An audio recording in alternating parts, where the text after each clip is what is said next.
यदि आपकी उम्र 18 से 25 साल के बीच है और आपने इंटरमीडिएट या समकक्ष परीक्षा उत्तीर्ण की है तो आपके लिए एक सुनहला अवसर है बिहार फायर सर्विस में सिपाही भर्ती के लिए।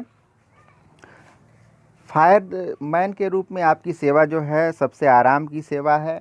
जब कहीं आग लगती है तभी आपकी ज़रूरत पड़ती है, अन्यथा स्थिति में आप अपने मुख्यालय में नियमित कार्य का निपटान करते हैं, यानी अपने शारीरिक फिटनेस के लिए जो प्रैक्टिस है वही करना है। बाकी समय आपके पास होता है, इस समय का उपयोग करके आप ऊंची योग्यता अर्जित कर सकते हैं या ऊंची सेवा में, दूसरी सेवा में जो आपकी मनचाही सेवा हो उसमें जा सकते हैं। केंद्रीय चयन परिषद सिपाही भर्ती पटना ने बिहार पुलिस में फायरमैन के 2380 रिक्त पदों पर भर्ती के लिए योग्य उम्मीदवारों से आवेदन मांगे हैं। इच्छुक उम्मीदवार 25 मार्च 2021 तक ऑनलाइन आवेदन कर सकते हैं।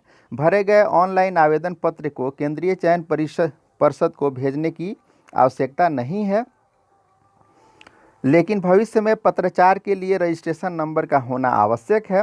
आइए हम पूरे विज्ञापन को समझने की कोशिश करते हैं कि इसके लिए शैक्षणिक योग्यता क्या है, आयु सीमा क्या है, वेतनमान कितना मिलेगा, आवेदन का शुल्क क्या होगा और आवेदन कैसे करेंगे तथा चयन की प्रक्रिया क्या होगी, यानी किस तरह मेरिट बनेगी। तो सबसे पहले यदि शैक्षणिक योग्यता की बात करें तो 12वीं उत्तीर्ण होना पर्याप्त है। मदरसा बोर्ड से मौलवी की डिग्री हो या बिहार संस्कृत शिक्षा बोर्ड से शास्त्री एवं आचार्य की डिग्री हो तो भी न्यूनतम योग्यता पूरी होगी। आयु सीमा की अगर बात करें तो अनरिजर्व कैटेगरी यानी अनारक्षित वर्ग के लिए 18 से 25 साल की आयु है। Backward class, extremely backward class के लिए 18 से 27 साल की उम्र निर्धारित है। बैकवर्ड क्लास या एक्सट्रीमली बैकवर्ड क्लास की महिला के लिए 18 से 28 साल की उम्र निर्धारित है। शेड्यूल कास्ट, शेड्यूल ट्राइब्स की महिला हो या पुरुष, उसके लिए 18 से 30 साल की उम्र सीमा है। और गृह रक्षकों को 5 वर्षों की ऊपरी उम्र सीमा में छूट दी जाएगी। इसके लिए भारत का नागरिक होना अनिवार्य है। भारत के नागरिक होने का मतलब है कि भारत के किसी भी राज्य का निवासी है तो वह इसके लिए एप्लीकेंट हो सकता है। वेतनमान की बात यदि करें तो पे मैट्रिक्स लेवल जो 7th पे कमीशन के रिकमेंडेशन के आधार पर निर्धारित है उसमें लेवल 3 के अनुरूप वेतनमान मिलेगा, जो 21,700 से शुरू होकर 69,100 तक जाएगा। इसमें महंगाई भत्ता, आवास भत्ता, मकान किराया भत्ता अगर जोड़ दें तो हैंडसम सैलरी हो जाएगी। आवेदन के शुल्क की यदि बात करें तो सामान्य वर्ग के उम्मीदवारों के लिए आवेदन शुल्क 450 रुपये है। शेड्यूल कास्ट और शेड्यूल ट्राइब्स के लिए 112 रुपये, यानी शेड्यूल कास्ट और शेड्यूल ट्राइब्स को 112 रुपये आवेदन शुल्क देने होंगे, बाकी वर्ग के लोगों को 112 रुपये देने होंगे। शारीरिक मापदंड इसमें बहुत महत्वपूर्ण है। शारीरिक मापदंडों में ऊंचाई और सीने की चौड़ाई निर्धारित किया गया है। अनारक्षित वर्ग और बैकवर्ड क्लास के पुरुष के लिए 165 सेंटीमीटर की ऊंचाई होनी चाहिए। एक्सट्रीमली बैकवर्ड क्लास के पुरुष के लिए और शेड्यूल कास्ट तथा शेड्यूल ट्राइब्स के पुरुष के लिए 160 सेंटीमीटर की ऊंचाई होनी चाहिए, जबकि किसी भी वर्ग की महिला हो तो उसके लिए 155 सेंटीमीटर ही ऊंचाई पर्याप्त है। सीने की चौड़ाई जो है सिर्फ पुरुषों के लिए निर्धारित है।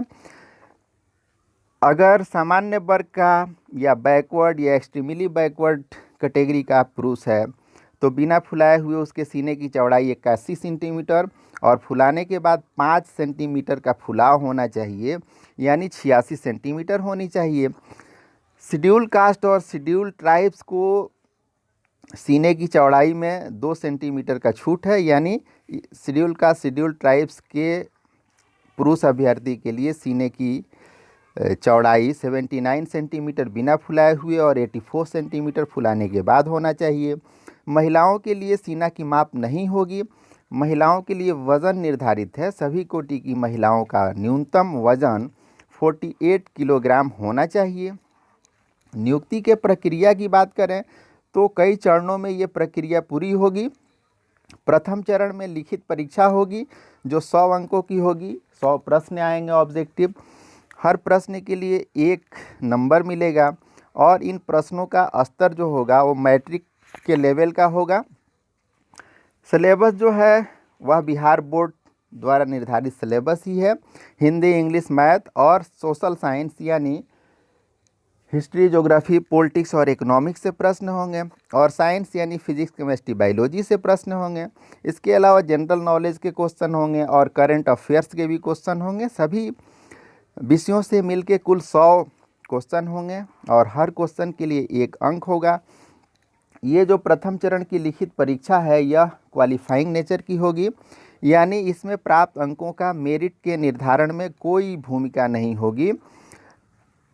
इस प्रथम चरण की लिखित परीक्षा में न्यूनतम 30% मार्क्स पाना ही होगा, तभी वो क्वालिफाई करेंगे और अगले चरण की परीक्षा यानी फिजिकल फिटनेस के टेस्ट के लिए उनको बुलाया जाएगा, अन्यथा स्थिति में वो यहीं छट जाएंगे।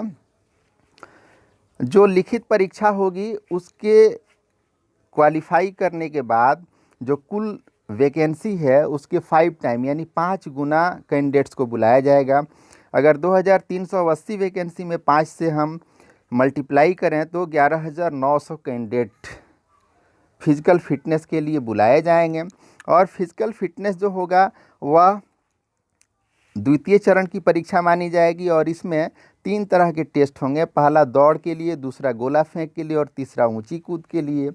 दौड़ के लिए 50 अंक निर्धारित हैं, गोला फेंकने के लिए 25 अंक निर्धारित हैं, ऊंची कूद के लिए 25 अंक। इस तरह कुल 100 अंकों की शारीरिक दक्षता परीक्षा होगी। दौड़ में 1 मील या 1.6 किलोमीटर अधिकतम 6 मिनट में पूरा करना होगा। यदि कोई कैंडिडेट 5 मिनट में 1.6 किलोमीटर की दौड़ पूरी करता है तो उसे 50 में 50 अंक मिल जाएंगे। इसी तरह हर वर्ग के लिए निर्धारित है कि कितने सेकंड में पूरा करने पे वो क्वालिफाई होगा या डिस्क्वालीफाई होगा।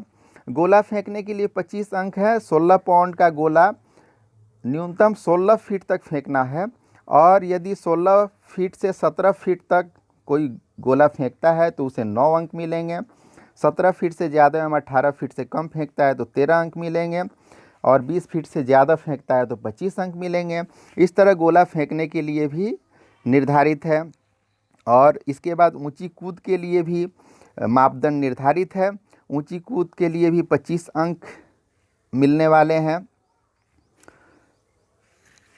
तो ये जो परीक्षा है एक अच्छा अवसर लेके आई है। इसके लिए आवेदन करना है और आवेदन करने के बाद बाकी चीज़ों को ध्यान में रखना है। समय समय पे अपने आप को अपडेट रखना है। चूँकि ये चयन प्रक्रिया पूर्ण होने में सामान्यतः 1 वर्ष का समय लग जाता है, इसलिए कैंडिडेट्स को इस 1 वर्ष की अवधि में अपने रिटन एग्ज़ाम या फिजिकल फिटनेस या जो डॉक्यूमेंट्स उसने अप्लाई करने के लिए लगाया है उस पे ध्यान देना चाहिए। चयन प्रक्रिया के लिए जो आवेदन करना है उसके लिए वेबसाइट पे जाएं www.csbc.bih.nic और इस वेबसाइट पे जा कर के फायर सर्विस के पोर्टल को खोलें और आवेदन करें। आवेदन में अपने सारे डॉक्यूमेंट सही ध्यान से रखें, लगाएं और जो विज्ञापन है इसको ध्यान से पढ़ें। कट ऑफ डेट का ध्यान रखें क्योंकि आयु जो है ये 1 अगस्त 2020 के कट ऑफ डेट से निकाली जाएगी। चिकित्सा जांच भी होगी, चरित्र प्रमाण पत्र भी देना होगा। तो सभी बातों का ध्यान रखें। शुल्क का भुगतान अवश्य करें। अगर शुल्क का भुगतान नहीं होता है, किसी तरह की प्रॉब्लम होती है तो फिर आपका आवेदन सबमिटेड नहीं माना जाएगा। अपना email ID, password, user ID, mobile number ज़रूर रखें। ये भविष्य में आपके काम आने वाला है। जब तक नियुक्ति की प्रक्रिया पूर्ण नहीं हो जाती तब तक इसको संभाल के रखना है। मैं समझता हूँ कि इसका लाभ आप सब ज़रूर लेंगे। बहुत अच्छी सर्विस है। आज के बेरोज़गारी के दौर में अगर इस तरह की सर्विस मिलती है जिसमें काम भी हो, आराम भी हो, सम्मान भी हो और भविष्य में अपनी क्षमता को निखारने का अवसर भी हो, तो इससे अच्छा कुछ भी नहीं हो सकता है। आशा है आपको इसका लाभ मिलेगा। बहुत बहुत धन्यवाद।